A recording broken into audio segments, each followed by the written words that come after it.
Well, that was funny. Lesson number one, set yourself up for success. And I had a false start with my life, but here I am. As I was re-entering the topic, I thought how appropriate. Setting yourself up for success with technology can be a challenge. Yesterday, I shared a little bit about these, upcoming 5 days of lives, following on from my language lives, all under that umbrella of self care, but also drilling down to the fact that it's the small stuff that really matters. And interestingly, I've also talked about this overcomplication of stuff, how we overcomplicate our lives. And I've been laughing to myself because these lives and me prepping for them, I have been on the edge of overcomplicating it. And I've said to myself, strip it back, make it simple, make it easy for people to get on board. And this is the topic of today's live, which is how do you set yourself up for success? And why do we struggle with that? And why do we automatically assume that things have to be really, really difficult on that journey to success? We are fed a lot of stuff around that. And I think sometimes it is appropriate. Sometimes we do need to acknowledge that things are not always smooth sailing.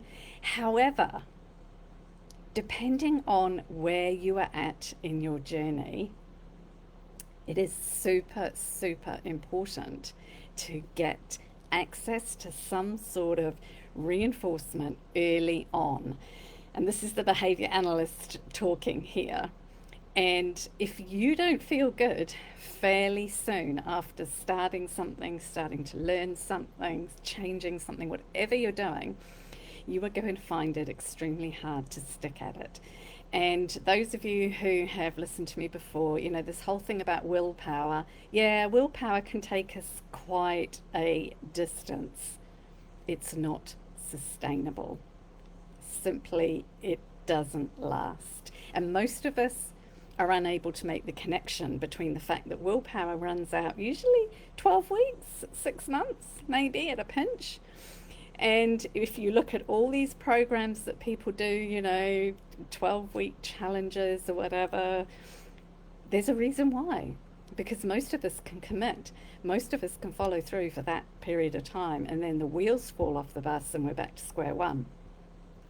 Because we did not set ourselves up for success, long-term sustainable growth and expansion. And this is absolutely critical if you want to be able to keep moving along. It's not about reaching the goal in that 12 weeks and you're done. And I think this is a mindset thing that we need to really draw attention to. So the lesson that I've learned along this road to fitness, and of course it's coupled with my experience as of training and doing psychology, doing behavior analysis, is this setting yourself up to access feedback that makes you feel good really, really quickly. And the reason I say to people, think about where you are versus where Joe Bloggs down the road is because your criteria is going to be very different from his or hers. And you need to acknowledge that. So maybe let's use the fitness example, let's use the running example. Most of us can relate to some sort of fitness level. If you have never run before and you want to get back into running, looking at your neighbor down the road who is running marathons and gets up each day and runs between 12, 20 Ks is aspiring maybe, inspirational maybe, but not good if you think that's what you need to be doing tomorrow. You need to be thinking, where am I currently? If I've never run a marathon before, if I've never run before, I need to strip it right back. And that is where we struggle, because we think this is a big deal, this is going to be hard, I need to make it even harder. And you have a bad run, it just goes to custard, and you wonder why after a couple of weeks you're absolutely over it. And this explains so much. It explains New Year's resolutions, it explains savings, financial issues, it explains weight issues, it explains career issues, dreams, goals. They all get knocked flat because people do not look at where they are in relation to where they want to be. And Dean Graziosi does an amazing uh, sort of exercise called the Clarity Tool.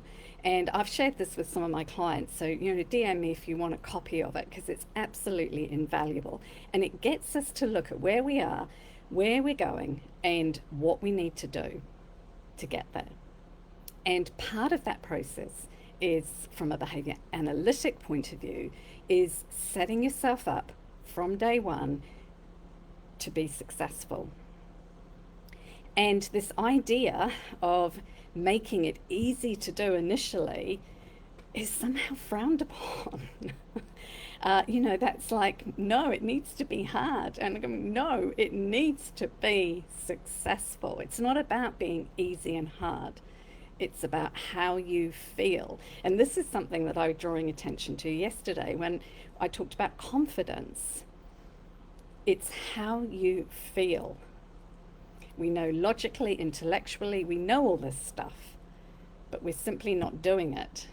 And my other stock phrase is, lack of information is not our problem. It's lack of application. It's knowing how to apply what we know.